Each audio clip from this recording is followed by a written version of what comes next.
E quando eu estava olhando as gravações do Mente Blindada, 2 anos depois, quando eu cheguei exatamente nesse módulo, eu pensei comigo mesmo. Cara, tá tudo aqui. Tá tudo aqui que eu preciso, tudo que eu preciso para convencer você a permanecer atado à nossa filosofia no longo prazo está aqui. Está nesse módulo número 2. No primeiro módulo, você teve uma injeção motivacional focada naquela ideia do porquê você deve se ater a uma mentalidade próspera. E eu concordo com aqueles que assistiram o primeiro módulo e talvez pensaram, tá, isso daqui é meio chato, meio repetitivo, eu já entendi. Eu tenho uma preocupação toda especial em nivelar as pessoas.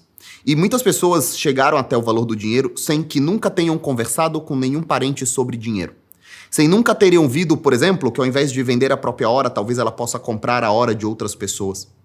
Então, para quem já foi educado financeiramente e já está esperando o momento certo para entender quais são os critérios de compra de ação, pode ter sido um pouco enfadonho, mas eu garanto que foi importante. Agora, para você que pela primeira vez ouviu essas palavras todas sobre dinheiro, eu estou muito feliz em te apresentar a reunião de tantos pensadores que construíram juntos a minha filosofia de investimento, proteção e multiplicação patrimonial. Eu montei esse segundo módulo do curso com muito carinho e muita pesquisa e uma condensação, uma síntese de pensadores que ao final formam o meu pensamento. Vocês vão perceber que agora tem muito mais citação, é um tipo de módulo bem diferente do primeiro, onde eu fiz muita coisa no gogó. Agora eu vou citar muitas coisas, fazer muitas leituras, mas é importante, porque eu acredito que na próxima hora e meia você terá um argumento irrefutável em favor do futuro, do crescimento da humanidade, de que vale a pena apostar no enriquecimento humano, no desenvolvimento das tecnologias e que tudo isso será refletido na sua carteira de investimentos. E que através do progresso humano e da atualização do seu dinheiro versus a perda do poder de compra da moeda, você vai ficar mais rico. Basta sobreviver que você vai ficar mais rico. Quando você adiciona, então, o compounding power, quando você adiciona, então, a sua capacidade de pegar um pedacinho do dinheiro que você recebe todo mês e reinvestir em bons ativos, a riqueza será muito maior. Maravilha? Então vamos lá. Nós chamamos esse módulo de adquirindo todo embasamento teórico. Primeiro eu quero começar com um grande aviso. E muitas vezes vocês vão me ver olhando um pouquinho para o lado, mas eu estou acompanhando todos os slides, não é? Hoje esse módulo é um módulo de bastante leitura. A minha filosofia de vida é principalmente um chamado ao otimismo. A ideia de que o mundo sobreviveu até então. Passando por impérios, guerras mundiais, armas nucleares e que ainda que estivéssemos errados sobre tudo e fôssemos encontrar o nosso fim numa calamidade global, ainda assim teríamos feito a melhor escolha. Ou seja, senhores, nós estamos aqui diante de um falso impasse. Ou o mundo cresce, prospera e nós enriquecemos junto com ele, ou o mundo acaba. E aí tudo bem, porque se você poupou ou se você não poupou, todos nós encontraremos o mesmo fim, seja sob uma hecatombe nuclear, ou um vírus que não possa ser curado, mas ainda assim nós teremos feito a melhor escolha. Ainda que se nós todos fôssemos morrer, ainda assim existiu muita dignidade no pensamento de poupança, de investimento para os nossos filhos, e morremos fazendo o que Deus esperou de nós, que é protegendo e planejando a vida das pessoas que dependem da gente. Vivemos para plantar, regar e proteger as árvores que assombrearão os nossos filhos. O mundo continuará girando e é preciso construir a nossa vida baseado nesse chamado. E, ainda que estejamos errados, se a sociedade encontrar o seu fim, os pessimistas não estarão muito melhores do que nós, porque seremos todos igualados ao pó. A ideia é que se você está vivo, o mundo vai continuar se desenvolvendo, o preço das coisas continuará caindo, o acesso a bens de consumo duráveis e não duráveis continuará aumentando, o poder de compra, o PIB per capita continuará aumentando, a tecnologia produzirá cada vez mais bens de consumo acessíveis a todas as pessoas. Se há 100 anos atrás nós não imaginávamos alguém que poderia escolher qual era o tipo do frango que ele queria comer, qual era a parte do frango que ele poderia comer, hoje isso está acessível para a maior parte das pessoas nos países civilizados. As pessoas têm acesso à proteína animal na maior parte dos países civilizados, e nos países ricos as pessoas têm acesso à energia elétrica constante, água encanada constante, computadores, celulares, enfim, podem chamar transportes, muitos possuem carros e podem se deslocar, queimar combustível fóssil. Então acredite, nós estamos muitíssimo melhores hoje do que nós estivemos em qualquer outro período da humanidade. Eu trago aqui pra vocês agora uma das minhas citações favoritas de um dos meus filmes favoritos, que é o Matrix número 1. Infelizmente o número 2, o número 3, o número 4 não seguiram tanto o meu entusiasmo como pelo primeiro capítulo, né? E essa frase ela me marcou muito e eu repito ela mentalmente várias vezes, em vários cenários diferentes da minha vida, que é quando o Morpheus está apresentando a Matrix pro Neo. Ele já chamou o Neo, ele já foi convencido, ele já despertou, e agora ele fala, vamos dar uma volta pela cidade. E ele leva a Matrix pela capital ali da Matrix, ele tá caminhando pela praça, e ele vê, inclusive, a moça de vestido vermelho, e o Morpheus fala, você tem que entender, Neo, que a maioria das pessoas não estão prontas para serem desconectadas, e que muitas delas estão tão conectadas, tão hopeless dependent, tão perdidamente dependentes do sistema, que elas irão lutar para protegê-lo. Por que eu estou dizendo isso? O que eu estou apresentando para vocês é uma espécie de sistema. É uma filosofia, um manual de vida que vai acompanhá-los até o último dia da vida de vocês. E a prova disso é que com 97 anos, com 98 anos, o Charlie Munger, e com 92 ou 95, o Warren Buffett continuam aplicando esse mesmíssimo manual. Eles continuam seguindo o que eles juraram que eles seguiriam durante a vida inteira. Investir como se eles fossem viver para sempre. E é claro que hoje eles vivem dos ganhos dos seus investimentos, seus dividendos são infinitos, mas a ideia é que eles continuam tomando decisões como se fossem viver para sempre. Muita gente não vai entender exatamente o que eu vou falar para vocês e quando vocês tentarem passar para as outras pessoas, elas também não vão entender. Muita gente ficará ultrajada, muita gente ficará irritada quando você repetir para as pessoas, por exemplo, que no longo prazo todos enriqueceremos. Que as pessoas tenderão a ficar mais ricas no longo prazo, que os meios de produção se desenvolverão, que os bens de consumo serão universalizados, que nós iremos enriquecer e somos mais ricos do que qualquer outro ser humano na história da humanidade. E que vale a pena apostar no progresso. E que vale muito mais a pena, e agora eu estou falando para um público que está disposto a incorrer um pouquinho mais de risco, vale muito mais a pena apostar no florescimento da economia americana e das maiores economias do mundo, do que na renda fixa de qualquer outro país. E é por isso que eu insisto que se você é jovem, se você tem renda, se você trabalha, se você é inteligente, coloque uma parte do seu capital no mercado de renda variável. O suficiente para que você não passe mal, mas é importantíssimo. E essas pessoas, quando elas ouvirem isso, elas virão com várias pedras na mão. E virão sempre os mesmos inimigos comuns. E a Venezuela?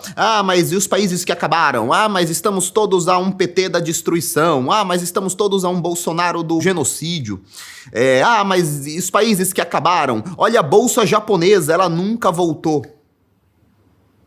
E geralmente são essas mesmas pessoas que, primeiro ponto, ou elas não investem, só especulam e acham que investem. Em algum momento vocês vão entender isso lá no finalzinho, nos últimos 10 slides. Ou elas simplesmente estão atrás do bilhete da sorte, naquele pensamento de loteria. Elas estão atrás do próximo Bitcoin, que elas colocarão R$5.000 e virará 5 milhões. Então entendam, essa filosofia não é para todos, mas a história está do nosso lado, os estudos estão do nosso lado, e eu tenho plena certeza que eu confio tanto nessa filosofia a ponto de expor e de dedicar a minha vida inteira. Vamos lá. Um ponto importante. Muitas pessoas desacreditarão da nossa filosofia porque, como diz o slide, o mercado financeiro, o jornalismo e as redes sociais também são produtos. Todos os meses haverá uma nova preocupação, uma nova crise, um novo inimigo, uma nova ameaça. Por isso os nossos critérios serão objetivos e travados. Só assim você conseguirá se ver livre dos critérios subjetivos e da ditadura emocional. Todos os dias, algum jornalista da CNN ou da Jovem Pan dirão para vocês o seguinte, inclusive uma grande coincidência. Hoje, agora, que dia é hoje, diretor? Dia 11 de outubro, antes de começar a dar play nesse vídeo, eu juro pelos meus filhos que isso é verdade, eu dei uma zapeada no Twitter e tava lá, o primeiro post do dia, o primeiro post da timeline antes de eu dar esse curso. No dia de hoje, os riscos de não sei o que nuclear, os riscos nucleares atingiram o nível máximo. E é isso. Foi assim quando eu gravei o Mente Blindada e o Felipe Neto estava falando que o mundo iria acabar porque atacaram o Irã, um general do Irã. E foi assim quando o ISIS ameaçou o Ocidente. E foi assim quando Putin ameaçou fechar o gás. E foi assim quando Putin anexou a Crimeia. E foi assim quando a Coreia do Norte fez aquele monte de testes de mísseis. Esses riscos não devem ser fortes o bastante para você pensar em vender seus ativos. em você pensar em se desfazer das suas ações, em você ter medo que a bolsa volte para um nível tão baixo que nunca mais ela volte a subir. Eu preciso que você tenha o seu espírito blindado à certeza de que no longo prazo todos nós enriqueceremos. E eu vou trazer os estudos que comprovam isso. Somente com critérios objetivos e com a certeza de que a bolsa sempre renovará novas máximas é que nós podemos investir no longo prazo. Eu quero começar essa exposição com uma das frases que construíram da melhor maneira possível a ideia do no longo prazo todos nós enriqueceremos, né? O Peter Bernstein, ele criou aquele livro Against the Gods, em que ele defende com uma frase de 2 parágrafos, com um textinho de 2 parágrafos, porque se no futuro nós ficaremos cada vez mais ricos, o seu dinheiro deve estar pelo menos em um percentual na renda variável. O texto não é muito simples para quem nunca teve contato, mas eu vou ajudar um pouquinho, na medida do possível, com muita humildade, vocês a entenderem. Se o retorno de longo prazo dos títulos fosse mais alto que o retorno do longo prazo esperado das ações, os ativos seriam precificados de forma que o risco não obtivesse nenhuma recompensa. O que ele quer dizer isso? O que ele quer dizer? Se o retorno do longo prazo das rendas fixas, não é? Dos títulos públicos fosse maior, se no longo prazo os títulos públicos pagassem mais do que as ações, esses títulos seriam todos reprecificados? Porque o mundo inteiro, nesse cenário de mercado eficiente, optaria por investir em renda fixa. Pura e simplesmente o que o Peter está dizendo nesse primeiro parágrafo é: dificilmente nós veríamos uma indústria financeira do jeito que nós vemos hoje se os títulos pagassem mais do que a renda variável. Porque o título não oferece risco, a não ser a insolvência do emissor. E se o próprio emissor é o Estado, eu não estou falando aqui de debenture, que pode ser uma empresa, por exemplo, eu estou falando do Estado. E se o próprio Estado possui uma garantia de solvência maior do que de toda e qualquer empresa privada, porque ela está inserida na economia estatal, nós teríamos hoje uma reprecificação desses títulos. O mundo inteiro estaria investindo em renda fixa. Porque além de ser mais segura, ela paga mais. No segundo parágrafo ele fala: essa condição é insustentável. As ações provavelmente continuarão a ser o melhor investimento para todos que estão em busca de ganhos constantes no longo prazo. E essa parte é muito bonita. Porque, do contrário, o nosso sistema se extinguirá. Enquanto nós tivermos bolsa de valores, enquanto nós tivermos empresas de capital aberto, variando, oscilando, subindo e descendo, e ainda assim nós tivermos bilhões, trilhões de dólares alocados nesse mercado, é porque os investidores esperam receber um prêmio sobre esse risco.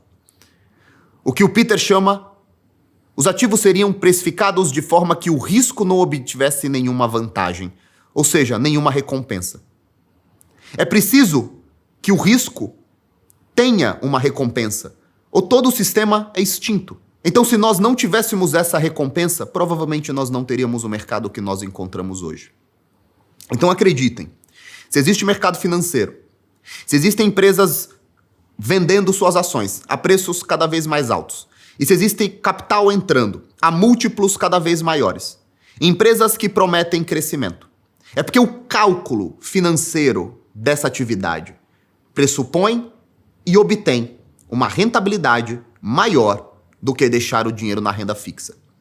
Eu sei que se essa é a primeira vez que você está ouvindo falar sobre tudo isso, pode ser que você esteja se assustando. Alguns termos vieram todos de uma vez só, mas acredite, nós temos 40 slides para trabalhar essa afirmação.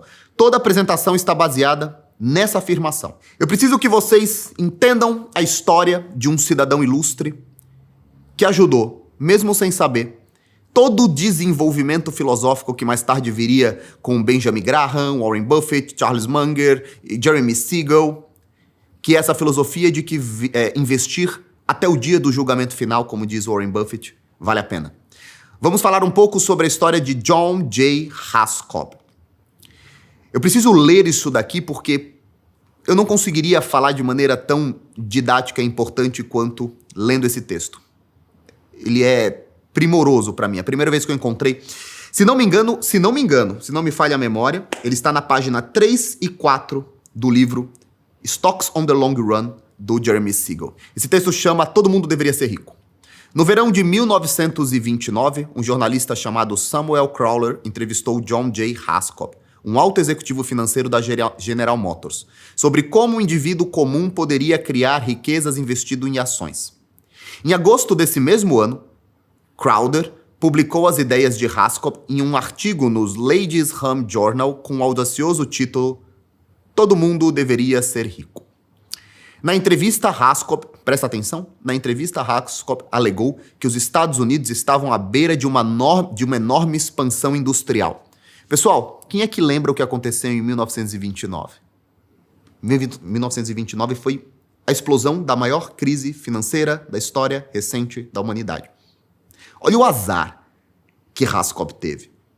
Porque você vai perceber que todas as afirmações de Haskop estavam certas. Só que ele teve a infelicidade histórica, e por isso ele foi apagado da história, de prever todo esse crescimento justamente no ano que o mercado eclodiu. E o que acontece? As pessoas são burras, as pessoas não raciocinam de maneira a enxergar o longo prazo. Então o que eles enxergaram? Olá, Haskop falou que nós teríamos expansão e agora nós estamos totalmente destruídos. Ele errou o timing, mas ele acertou a promessa. Na entrevista, Haskop alegou que os Estados Unidos estavam à beira de uma enorme expansão industrial. Ele afirmou que, presta atenção que esse é o ponto principal agora. Investindo apenas R$15 por mês em ações ordinárias e seguras, esqueça a palavra ordinárias, é um termo mais técnico agora, ações se dividem em ordinárias, especiais, preferenciais, né? E dentro das preferenciais, nas suas diversas classes especiais ou não. Esquece tudo isso, foca só em ações seguras. Ele afirmou que, investindo apenas $15 por mês em ações seguras, os investidores poderiam esperar um crescimento constante da sua riqueza, de $80 mil nos 20 anos seguintes. Um retorno dessa magnitude, 24% ao ano, era inédito, mas as perspectivas de acumular sem esforço uma grande fortuna parecia plausível na atmosfera do mercado altista da década de 20. Antes de 1929 acontecer e explodir, os americanos viviam o fervor dos anos 20. Vocês lembram daquele filme Great Gatsby? Aquele filme com o Leonardo DiCaprio? É aquele retrato, né? O retrato dos anos 20. Festas todos os dias, champanhe para todos os lados, todo mundo feliz, mercado crescendo, tudo explodindo, indústria se desenvolvendo. De repente veio 29 e nós tivemos essa grande tragédia financeira.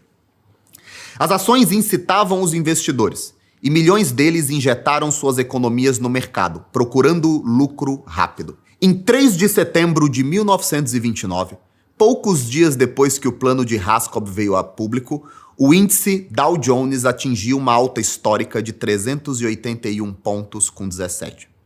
7 semanas depois, as ações despencaram. Os 34 meses subsequentes assistiram à queda mais devastadora no valor das ações da história americana. Então você percebe que o mercado sobe até alcançar um ponto da exuberância irracional, né? E logo depois nós passaríamos 34 meses de derrocada global da maior economia do mundo. Em 8 de julho de 1932, quando o massacre já havia chegado ao fim, o Dow Jones se manteve em 41 pontos. Ele caiu de 381 para 48 pontos. Presta atenção nisso. O valor do mercado das maiores corporações mundiais havia caído inacreditavelmente 89%.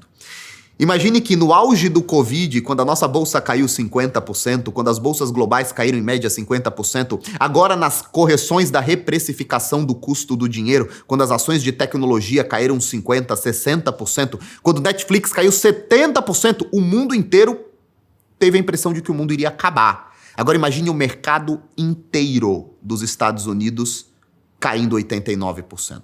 As economias poupadas durante uma vida por milhões de investidores foram exterminadas e milhares daqueles que haviam tomado empréstimo para comprar ações foram à falência. Os Estados Unidos estavam atravessando a depressão econômica mais profunda da sua história.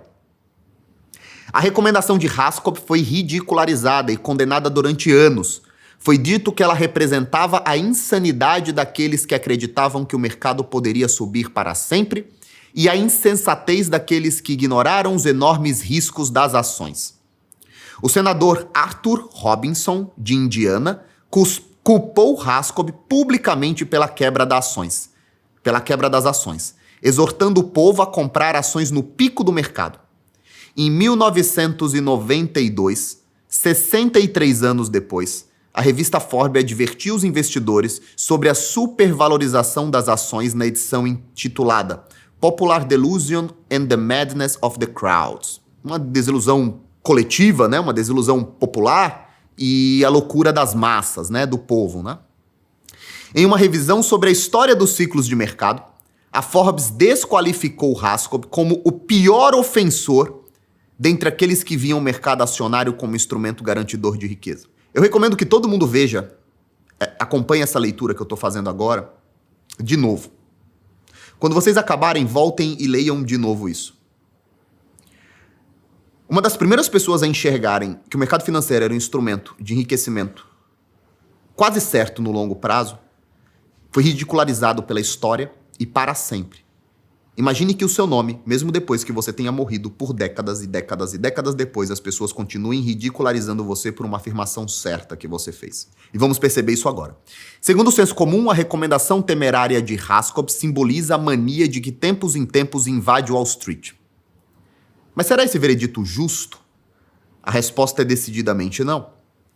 O investimento em ações a longo prazo é uma estratégia bem-sucedida, independentemente se um plano de investimento é iniciado em um mercado em alta, ou, complementando aqui por mim mesmo, ou em um mercado em baixa. Se você calcular o valor da carteira de um investidor que seguiu os conselhos de Raskob em 29, presta atenção, tudo isso aconteceu. Raskob deu o seu conselho, ele enxergou o desenvolvimento da economia americana, ele enxergou o salto de industrialização do país, ele deu esse conselho ocorreu no pico do mercado financeiro. 34 meses depois, todo mundo que começou a investir por causa de Raskob havia perdido cerca de 89%. Mas isso não é verdade, porque o conselho de Raskob era que você investisse $15 por mês, um valor mensal. Era como se eu falasse para vocês, pessoal, vocês vão investir R$500 por mês, R$1.000 por mês, todos os meses. O que as pessoas estavam fazendo no fim do auge da loucura da bolha do mercado de 29, elas estavam se endividando, se alavancando, pondo esse dinheiro como na tulipa, como no Bitcoin, e as pessoas vendendo imóveis, colocando dinheiro na esperança de que tudo continuasse crescendo 4, 5, 6, 7% ao mês. E agora olha que interessante, depois de ser completamente esculachado pela história, depois de ser achincalhado pela história, Jeremy Siegel, o autor do livro que ressuscita e tenta reparar essa injustiça histórica que aconteceu contra Raskob, ele decide, tá bom, eu vou seguir o conselho dele. Esse cara entendeu que o mercado é um instrumento de longo prazo e que se foram 34 meses em queda, o que significa? Mercado caiu, você fez mais um investimento. Mercado caiu, você fez mais um investimento. Mercado caiu, você fez mais um investimento. Mercado caiu, você fez mais um investimento. Você percebe como essa porra é muito mais difícil na hora que você tem que viver na realidade isso do que, nossa, é verdade, ele foi comprando até lá embaixo, depois ele foi comprando tudo de cima. Mas é difícil pra caralho. Só que houve uma parte da compra da pessoa que seguiu à risca a recomendação de Raskob, que foi no fundo do mercado, no momento do auge do pânico e da irracionalidade dos preços baixos. Se você calcular o valor da carteira de um investidor que seguiu à risca os conselhos de Raskob em 1929, colocando pacientemente $15 por mês no mercado, constatará que, em menos de 4 anos, a soma que ele acumulou ultrapassou o valor acumulado por alguém que aplicou esse mesmo valor em letras do Tesouro, na renda fixa mais popular dos Estados Unidos. Ou seja, ainda que você tenha comprado as ações no momento mais alto da história e tenha sofrido a perda mais violenta da história, se você continuou comprando todos os meses, 4 anos depois, você já havia superado todo mundo que havia investido em renda fixa. Em 1949, ou seja, 20 anos depois, a carteira de ação desse mesmo investidor teria acumulado quase $9.000, um retorno de 7,86, mais do dobro do retorno anual da renda fixa desses títulos americanos. Após 30 anos, essa carteira teria aumentado para mais de 60 mil, o retorno anual teria subido para 12,72. Nós estamos falando aí de 3,5 vezes, 4 vezes o valor dos títulos. Embora esses retornos não fossem tão altos quanto o Raskob havia projetado, o retorno total da carteira de ações ao longo de 30 anos correspondia a mais de 8 vezes a acumulação de uma carteira que estivesse investido apenas em títulos e mais de 9 vezes a das letras do Tesouro. Aqueles que nunca haviam comprado ações, citando a grande quebra como justificativa da sua preocupação, com o tempo se viram bem aquém dos investidores que haviam acumulado ações pacientemente. Eu gostaria de acabar o módulo aqui. Eu acho que a história de Raskob ilustra exatamente o que eu acredito e o que me libertou.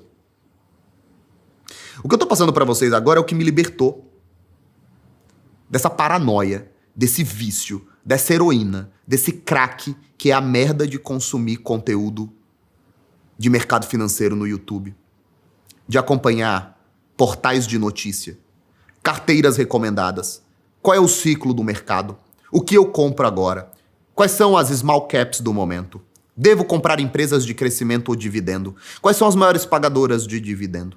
Eu sou muito grato a Raskob por ter me libertado disso tudo. E a Jeremy Siegel por ter conservado essa mensagem para que ela pudesse ter chegado até mim e hoje, com um senso de gratidão muito grande, eu passo para vocês. Porque eu tenho certeza que essa filosofia de investimento salvará vidas e famílias. Eu tenho certeza que ela vai remunerar vocês. A história da previsão infame de John Raskob ilustra um tema importante na história de Wall Street.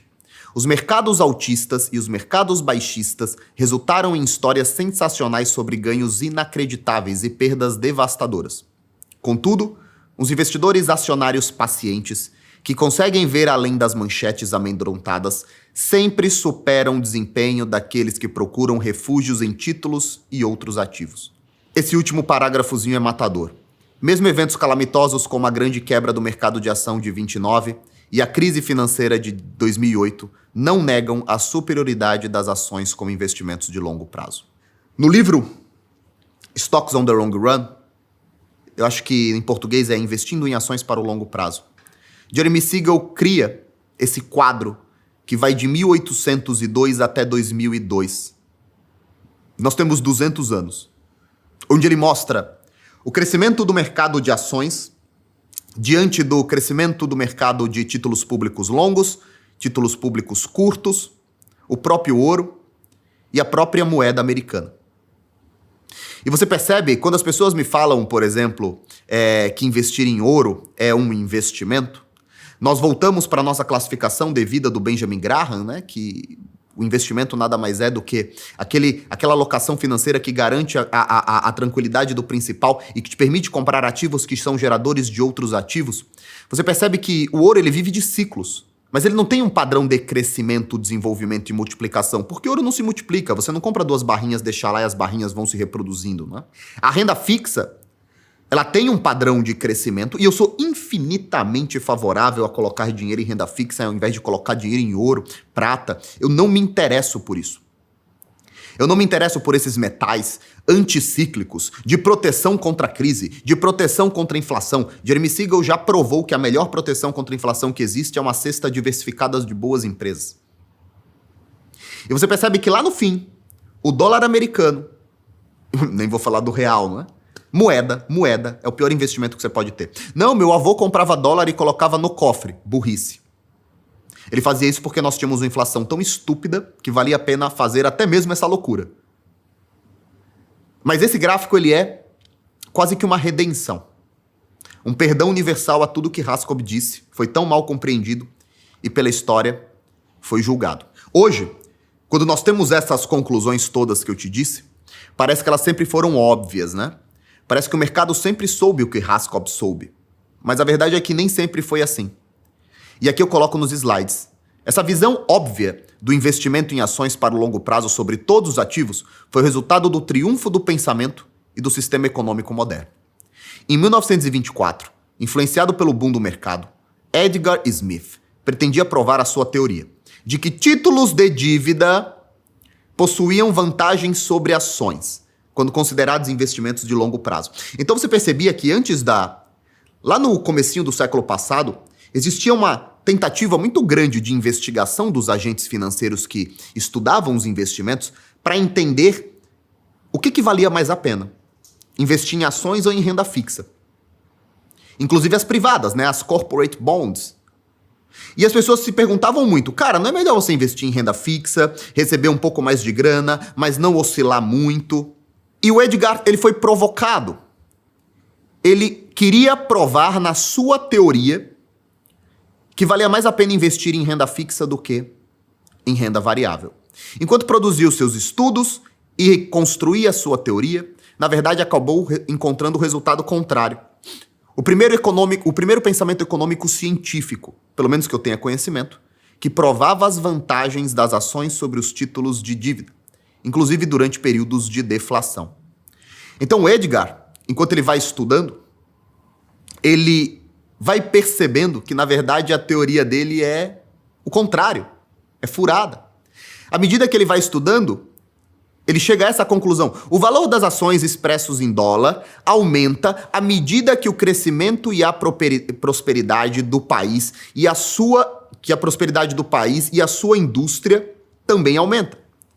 Ele também aumenta na proporção que o dólar perde poder de compra. A percepção de que a inflação sempre existiu, a perda de compra sempre existiu. Então, essa relação estava começando a ser descoberta. Olha, nós temos aqui um duplo benefício. À medida que o país se desenvolve, a sua industrialização avança, a moeda perde poder, tudo isso catapulta e impulsiona, às vezes muito rápido, às vezes lentamente, o aumento das ações. As ações elas estão sujeitas sim, elas estão expostas sim às dificuldades, aos tempos mais difíceis. E elas podem ter o seu valor completamente destruído. Uma ação, uma empresa pode ser destruída, ela pode ser riscada do mapa diante de uma mudança radical da sua tecnologia ou através do poor management, ou através da administração ruim. Esse arts, inclusive, ele não quer dizer artes, né? Ele quer dizer o objeto social da empresa, né? O core business da empresa, né? Quais são as artes da Apple, né? Seus celulares, suas tecnologias. Então a Apple poderia ser completamente destruída se houvesse uma grande guinada. A Kodak foi assim, fazia filmes, não é? Essas empresas foram destruídas por uma mudança, a Blockbuster, por exemplo.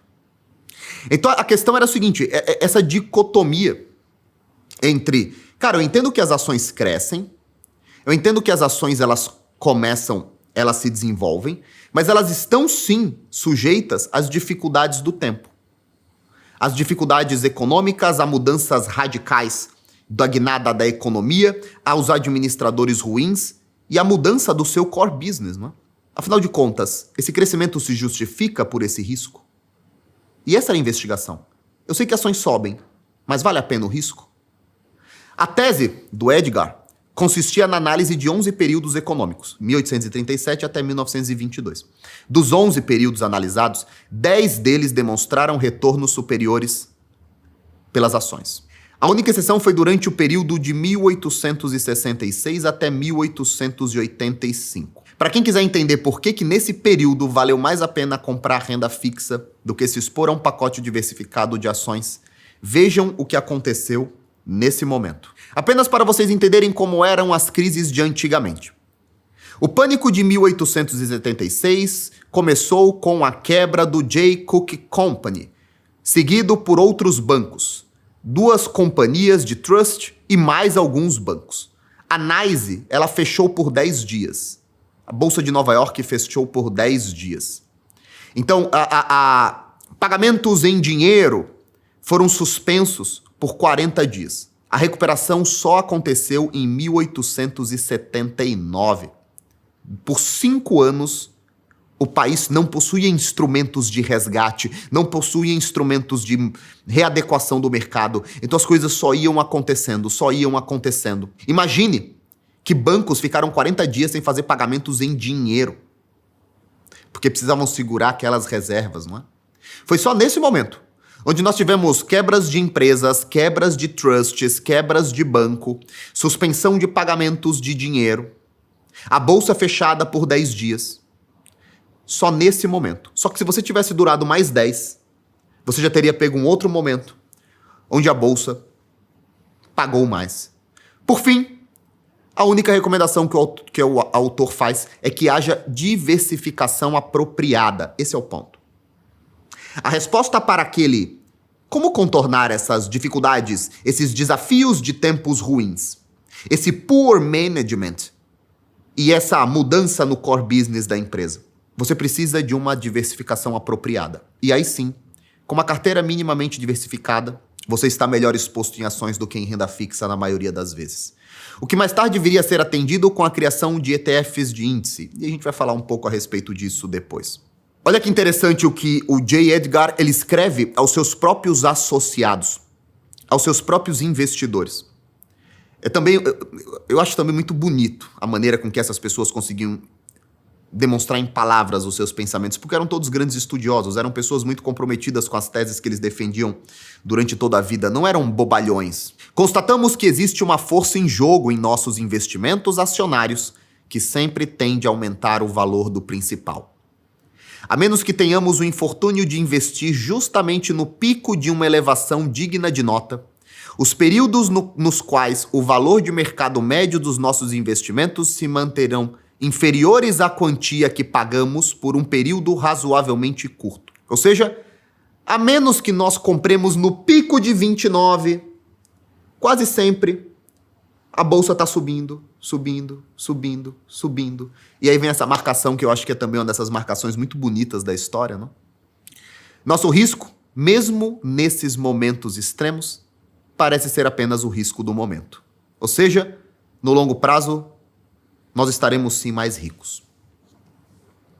Por que eu preciso de todas essas citações, de todos esses pensadores? Porque você só vai conseguir ser consistente na estratégia, você só vai conseguir ter tranquilidade na sua vida se você entender que, de fato, no longo prazo, todos nós estaremos mais ricos. Senão, quando vier a próxima crise, se explodir uma bomba atômica agora na Ucrânia, os mercados vão abrir todos em circuit break. Todos vão bater menos 10 e fechar. Todos vão bater menos 20 e fechar, a dependendo da lei de cada país. E depois que eles abrirem, eles vão abrir em outro circuit break e pode ser que os mercados caiam 10, 15, 20%. E é nessa hora que você está vendendo tudo. E após a poeira radioativa baixar, se o mundo não acabar, imediatamente depois os mercados vão continuar a subir. Porque, inclusive, foi assim que aconteceu em Hiroshima e Nagasaki. Não é? Mais tarde, esse estudo será prolongado, décadas depois do falecimento do autor principal. Jeremy Siegel tomaria para si a missão de provar que, apesar das décadas terem passado, as premissas continuavam as mesmas. E após renovar os períodos dos estudos, Jeremy Siegel percebeu que, essa é uma anotação do seu livro, né? É um dos livros que mudou a minha vida quando o assunto é dinheiro. O período mais longo de todos os tempos necessários para o investidor recuperar-se de um investimento original no mercado de ações, incluindo os dividendos reinvestidos, foi de 5 anos e 8 meses. De agosto de 2000 a abril de 2006. Ou seja, o período mais longo e o que mais demorou. Se você continua investindo, se você reinveste os dividendos, se você continua o seu planejamento, o período na Bolsa Americana em que você ficou mais tempo até recuperar o seu primeiro investimento foi de 5 anos e 8 meses. Ou seja, em todos os outros momentos, mesmo que você tenha comprado na máxima e o mercado caído, em menos de 5 anos você recuperou o investimento original. E vocês viram essa dinâmica? É incrível, porque eu estou falando aqui de exemplos que aconteceram há 100 anos, 80 anos. Mas olhem o que foi o coronavírus. Todos nós vivemos isso ao vivo há 2 anos atrás.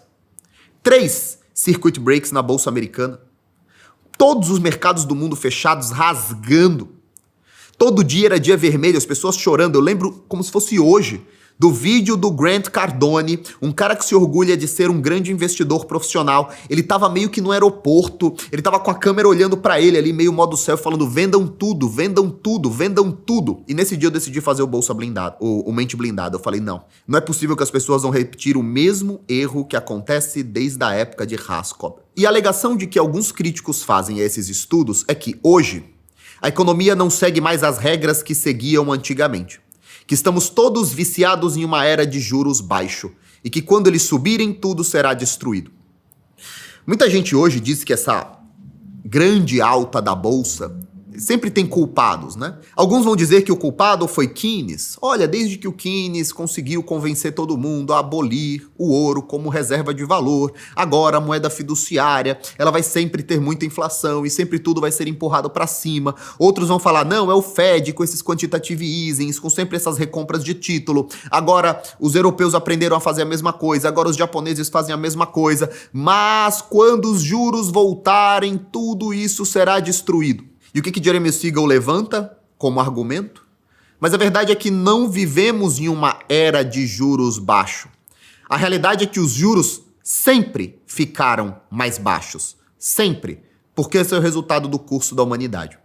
Então, desde o início dos registros sobre juros, os juros só caem.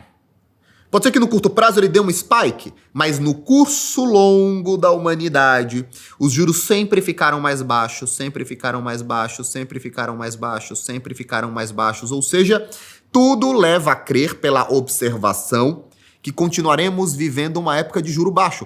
Tanto é que o mundo está acabando, porque os americanos estão falando em 4,5% de juro. O mundo está acabando. E aí, o que nós temos?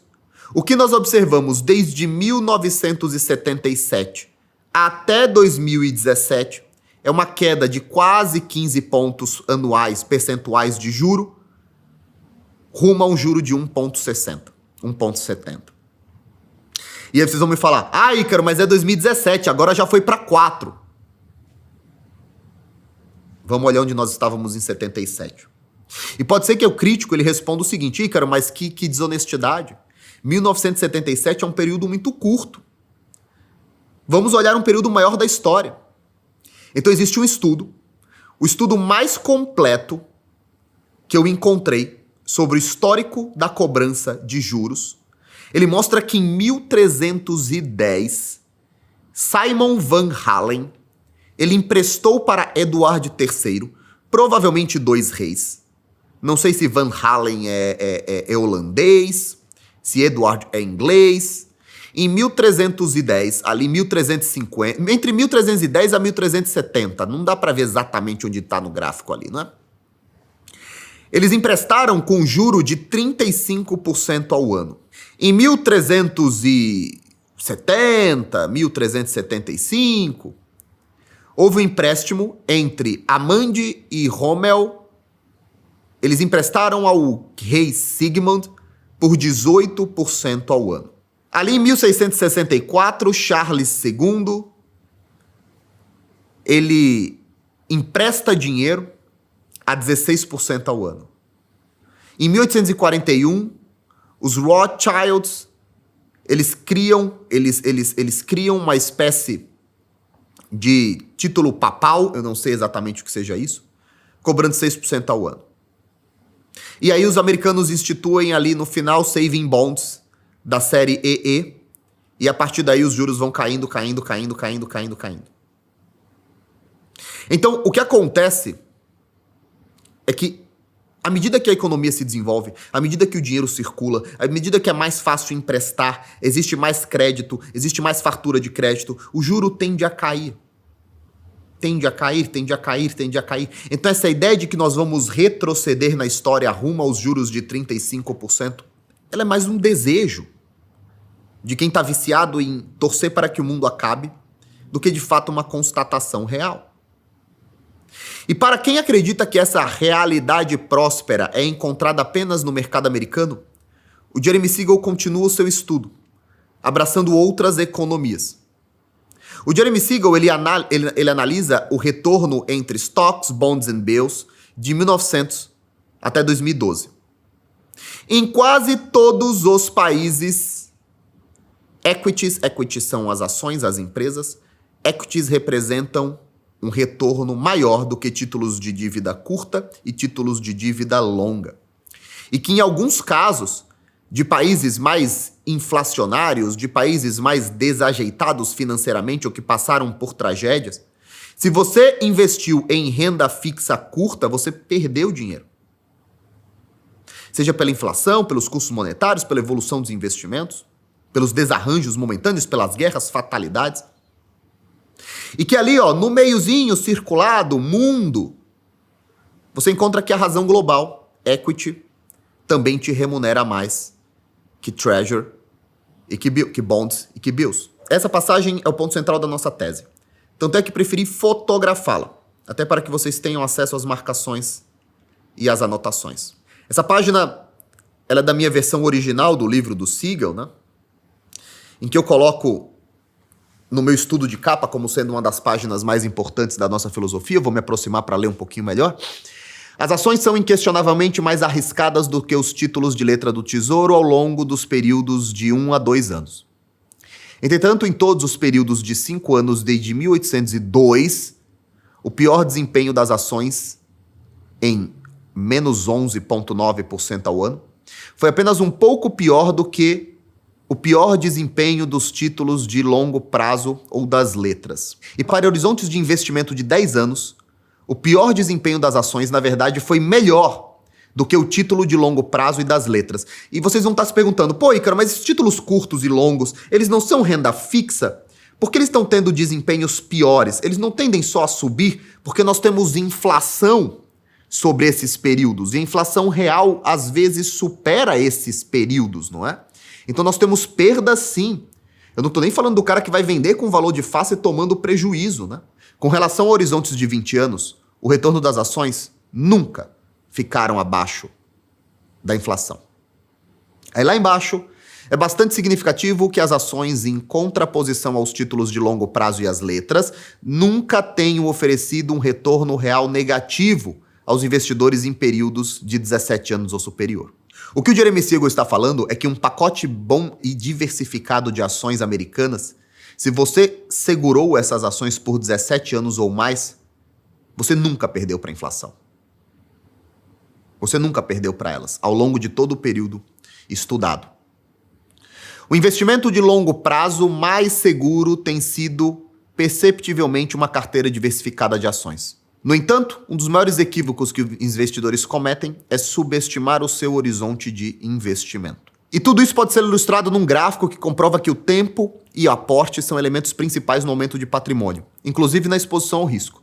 Ao invés de elementos comumente divulgados, como o preço pago pela ação, acertar as ações campeãs, muita gente acha que enriquecer está muito mais ligado a comprar uma ação que vai subir. Nossa, se eu tivesse comprado a Apple na época do Steve Jobs, eu estaria rico.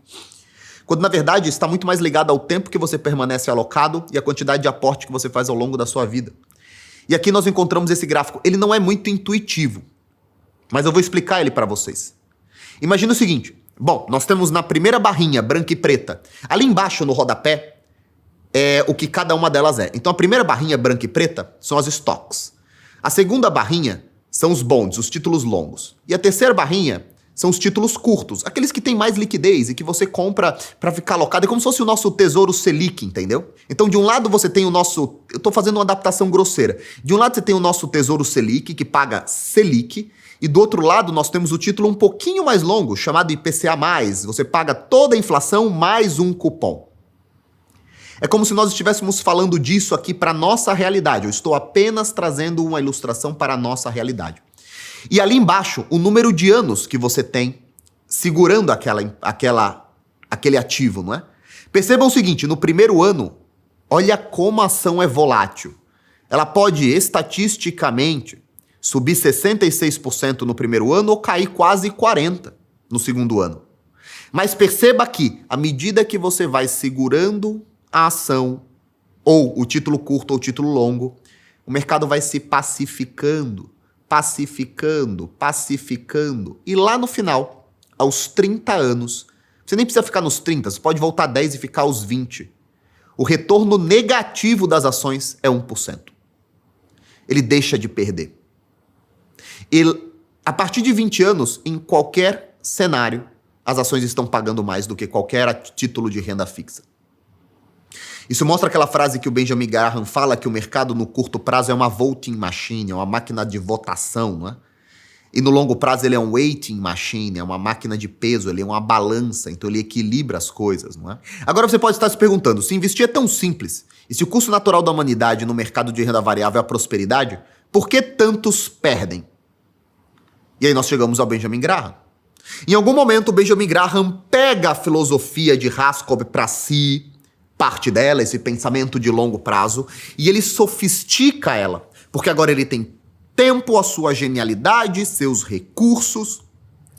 E Benjamin Graham ele alega que tanta gente perde no mercado financeiro porque elas não se comportam como investidores, elas se comportam como especuladores. Elas se comportam como apostadores. Existe a especulação inteligente, assim como existe investimento inteligente. Mas há muitas maneiras pouco inteligentes de se fazer tanto investimento quanto especulação. São elas, e aí essa frase é clássica do Graham, né? Especular quando você acha que está investindo. Especular seriamente e não como um passatempo, quando você não possui o conhecimento e as habilidades apropriadas. Arriscar mais dinheiro em especulação do que você pode perder. Agora pare para pensar se essa não é a realidade da maioria das pessoas que vocês veem dentro do mercado financeiro. Pouco será dito sobre as técnicas de análise de valores mobiliários. Nossa atenção focará principalmente nos princípios de investimento e nas atitudes dos investidores. Benjamin Graham acreditava que a atitude e os princípios que você utilizava para selecionar boas ações e para mantê-las na sua carteira seriam mais importantes que a sua essa capacidade de analisar as empresas em si. Benjamin Graham ele criou 5 regras que visam proteger o investidor iniciante desse perigo que é especular jurando que você está investindo. Então, quanta gente não chega, está puramente especulando em Bitcoin e ele fala, não, estou investindo em Bitcoin. E você vai entender que, se essa pessoa observasse as 5 regras de Graham, ele perceberia que, de fato, ele está especulando. Uma ação não é somente um símbolo em uma fita. Fita é o ticker. Antigamente era uma fita de papel, né? Então, é o tickerzinho que fica passando quando você entra nos sites da vida, você encontra ali um tickerzinho, né? Uma ação não é somente um símbolo em uma fita. O mercado é um pêndulo que sempre oscila entre o otimível e sustentável e o pessimível e injustificável. E quase sempre o mercado está num dos dois. Antigamente, há 2 anos atrás, existe um livro de um professor, eu acho que ele é da Universidade de Nova York, chamado Galloway. Ele escreveu The Big Four, as 4 grandes ações de tecnologia. E ele falou, cara, você só precisa, na minha tese é que talvez você só precise investir nessas 4 grandes ações de tecnologia e tá tudo certo. Porque elas são muito grandes, elas já ganharam o Winners Take All e é isso. E agora, todas as ações estão sofrendo pra caramba a reprecificação do custo do dinheiro. E aí todo mundo tá falando, será que nós devemos abandonar essas ações de tecnologia? Será que essas ações de tecnologia já não valem nada? Será que Facebook virou lixo? Será que Netflix vai ser riscada do mapa? Será que a Disney vai deixar de ser tão interessante? E aí, de repente,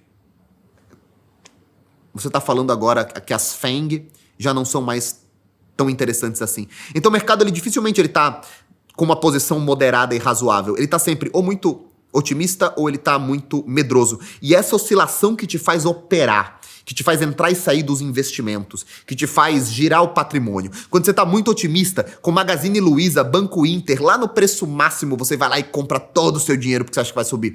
Quando eles caem em 50%, você vende tudo porque agora vai para zero. O valor futuro de todo investimento é uma função do seu preço presente. O Benjamin Graham, ele acreditava que todo o seu... Acreditava, né? A matemática diz isso, né? O seu lucro, ele começa a se basear a partir do preço que você pagou por cada ação. Se vocês pegarem hoje o preço que o Warren Buffett pagou nas ações de Coca-Cola, em relação àquele preço original, a Coca-Cola paga quase 50% de dividendo para ele. Cada pessoa possui uma tolerância específica ao risco. O segredo do seu sucesso financeiro está em você. Então, o que Benjamin Graham defende é uma atitude racional, uma atitude baseada em princípios e análises e focada no longo prazo, de uma compra segura daquilo que você acredita que possui capacidade para produzir ativos para você no longo prazo. Outra pergunta que você deve estar se fazendo agora é, tá, eu estou entendendo, mas por que focar tanto assim nos Estados Unidos, principalmente em relação às economias europeias, asiáticas? Vocês vão perceber que eu falo muito dos Estados Unidos. Eu acredito muito nos Estados Unidos. Tem aquela frase tem aquele artigo feito, se não me engano, no New York Times ou no Wall Street Journal, eu não lembro agora ao certo, em que o Warren Buffett fala never bet against America. Nunca aposte contra a América. E esse texto é bem interessante. Eu vou ver se eu deixo aqui para vocês darem uma lida, mas se vocês digitarem never bet against America, vocês vão encontrar. Basicamente ele fala sobre tudo que a América passou nos últimos 100 anos. Sobre as 2 guerras mundiais, a Guerra da Coreia, a Guerra Fria, a crise do petróleo, a Guerra do Golfo. E que, no entanto, o Dow Jones foi de 400 pontos para 10 mil pontos em linha reta e continua subindo e as coisas vão continuar se desenvolvendo. Esse é o mapa da distribuição das ações mundiais em 2012. Por que 2012, cara? Porque eu usei todo o meu livro da época... Eu usei todo o livro que eu usei para estudar, para fotografar aqui para vocês. Mas se vocês olharem o mapa de hoje, não mudou tão radicalmente, não. Você tem um percentual um pouquinho maior da China, mas nos últimos 2 anos o percentual baixou um pouco, porque a China foi saindo um pouco do mercado financeiro, ela teve um resultado negativo das suas ações, como todas as ações de risco e de crescimento, tecnológicas. Então, é basicamente isso. Os Estados Unidos tem 50% do mundo. Os Estados Unidos tem 50% do mundo. Então, é por isso que você está nos Estados Unidos, entendeu? Próxima objeção. E você também pode estar pensando, mas a tecnologia mudou. Agora nós temos robôs operando, mercados 24 horas, high frequency trading, flash crashes, tudo adicionou mais volatilidade ao mercado. Existe muita gente que quer criticar a nossa tese, a nossa filosofia de vida e investimento, falando assim, Ícaro, mas o mercado mudou. Agora o mercado está cheio de robôs, os fundos estão todos com robôs, comprando e vendendo, segundos e segundos. Trader vende muito isso, né? O book está sempre girando, sempre girando. E na verdade o Jeremy Siegel faz um apanhado, não é, da volatilidade do mercado de 1834 até 2012. E você vai vendo que a volatilidade é muito parecida. Nós temos ali o aumento da volatilidade na crise de 29, você vê como foi violenta realmente a crise de 29. Mas, cara, no curso geral da história, a volatilidade média é muito parecida. Então, assim, cara, o mercado continua muito parecido, né? Agora, chegamos a uma questão importante. Agora chegamos a uma das questões mais importantes. E que eu preciso responder, tanto por honestidade, para que continuemos seguindo os estudos, tanto porque você pagou esse curso. E a pergunta é, correto, eu entendi sobre esse grande curso de desenvolvimento da história e como isso reflete no aumento geral dos preços e dos ativos, à medida que se desenvolvem e refletem a evolução dos mercados. Presta atenção? Então por que eu não coloco tudo em fundos de investimento e deixo os profissionais lidarem com isso? E a resposta é a fotografia clara aqui do Ray Dalio, né, que está sempre pregando o fim do mundo, que está sempre pregando que os mercados vão derreter, que você tem que comprar proteções, está sempre protegido, que volatilidade é risco. Enquanto, em antítese a um dos textos mais geniais do Charles Munger, em que ele fala volatilidade não é risco. Para mim, Ray Dalio é a resposta para essa pergunta, né? Tudo bem, Ícaro, então já que o mundo vai continuar prosperando, por que eu não coloco grana nos grandes gestores e eles decidem o que vão fazer com o meu dinheiro? Porque a maior parte dos gestores, eles tratam o seu dinheiro como produto também. E é claro que você terá um ou outro fundo genial, incrível, que entregará uma performance muito acima do mercado. Seja a Berkshire do Warren Buffett, seja o fundo do Jim Simons, seja fundos brasileiros que também têm sucesso e entregam resultados acima do benchmark. Mas a verdade é que boa parte dos fundos vão entregar menos resultado do que você teria você mesmo fazendo os seus próprios investimentos. E a resposta é, vocês lembram lá no começo do curso que o mercado também é produto? Gestores precisam comprovar os seus investimentos. E geralmente fazem isso através das atividades, do giro de portfólio, da compra e das vendas desnecessárias. Warren Buffett costumava dizer que dificilmente alguém vai te pagar um altíssimo salário para comprar algumas ações, colocar os 2 pés cruzados em cima da mesa e não fazer nada pelos próximos 30 anos. Se você recebe um salário, você precisa justificar esse salário e o mercado vai justificar que você gire o seu patrimônio. Compre o próximo Uber, seja a próxima tese genial, compre o próximo Facebook. Enquanto você tenta acertar isso, você vai perdendo dinheiro através de custas, pagamentos de impostos, FIIs, spread, erros mesmo, compra de teses que são meio furadas. E como você está sempre girando, o compounding é prejudicado. E ao final você perde para o índice. Charlie Munger, ele fala um pouco sobre essa atividade da indústria, né? Em uma das frases, eu trouxe aqui a foto do livro, Para vocês verem como eu marquei, como eu coloquei rodapé e como eu pensei sobre isso. É uma frase que me marcou muito, né? E eu vou trazer a tradução aqui para vocês. Essa página é uma daquelas páginas que mudou a minha vida. Eu sempre me sinto estranho quando eu falo isso, porque eu falo tantas vezes que coisas mudaram a minha vida, mas é que, de fato, esse curso foi um curso que definiu muito a minha maneira com que eu invisto o meu dinheiro e levo o meu dinheiro para frente em relação à minha família, né? E o Charlie, ele tá contando a história de como é a reação dele como investidor, pessoa física, versus a decisão do mercado como um todo, né? E ele fala sobre a política de incentivos. Profissionais do mercado financeiro, gestores, eles são incentivados o tempo todo a girarem o patrimônio. E essa página, ela foi muito importante, assim, para que concretizasse, cristalizasse essa sensação de que sim, de fato os caras giram demais patrimônio e eu não me sentiria confortável tendo que escolher qual é o fundo dentre 98% dos fundos que não baterão o mercado, qual é o fundo que eu vou comprar e que eu vou acertar na mosca, sendo que os resultados passados não garantem resultados futuros, né? E aí o Charlie narra: embora os profissionais talvez tenham informações melhores e mais atualizadas sobre um determinado investimento, eles ainda estão sob enorme pressão de fazer algo sobre aquilo, ainda que a melhor... Puta que pariu. É muito bom isso. É muito bom. Então presta atenção. Embora os profissionais tenham mais informações sobre... Eles tenham informações melhores e mais atualizadas sobre determinados investimentos, eles ainda estão sob uma enorme pressão de fazerem algo sobre aquilo, ainda que a melhor coisa seja não fazer nada. Como exemplo real dessa questão, durante o primeiro trimestre de 2009, quando quase todos estavam em pânico por causa da crise financeira, Munger pegou o excedente de dinheiro disponível nas contas do Daily Journal, que é a empresa que ele possui, né, e investiu em ações de banco. O timing dele foi excelente. Ele tinha esperado pacientemente a oportunidade certa surgir e, quando ele viu o que queria, ele agiu de forma decisiva e agressiva. Pessoal, tanto o Charlie quanto o Warren, eles têm essas ações de timing muito boas. Então o que eles fazem? Eles não se importam de deixar... Olha, modesta, 100, 200, 300, 500 vezes a palavra modesta aqui. Modestamente eu gosto de tentar pensar que eu quero fazer isso também. Então eles precisam encontrar ações que eles confiem, que vão durar ao longo do tempo, do tipo, aqui no Brasil seria Banco Itaú. Em que cenário você vê Banco Itaú sumindo, né? E o que eles fazem? Eles deixam o dinheiro pacientemente na renda fixa, remunerando, até que uma crise venha, jogue Banco Itaú para menos 50, e aí eles pegam todo esse dinheiro e compram nessa ação. Com a expectativa de ou subir ao longo dos anos ou carregar para sempre essa ação, porque agora o yield tá bom, o preço tá bom, e eles fizeram um bom investimento.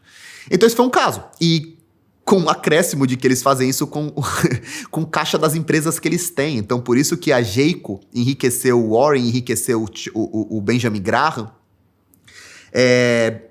Tem outras filosofias aqui que eu não quero entrar, mas o Benjamin Graham sempre defendeu a compra de ações bitucas de cigarro, ações muito, muito descontadas, mas foi a Geico, uma compra de valor que enriqueceu o Benjamin Graham.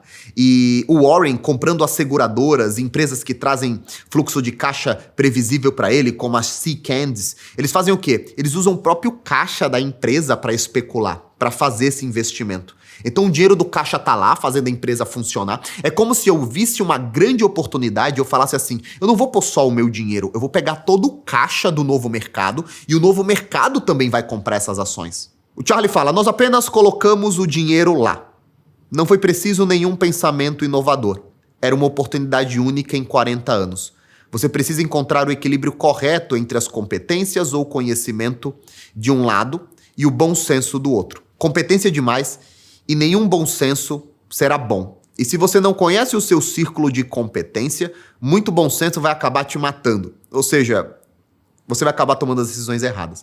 Mas, quanto mais você conhece os limites do seu conhecimento, mais valioso o bom senso se torna, ou seja, a sua capacidade de acertar esse timing.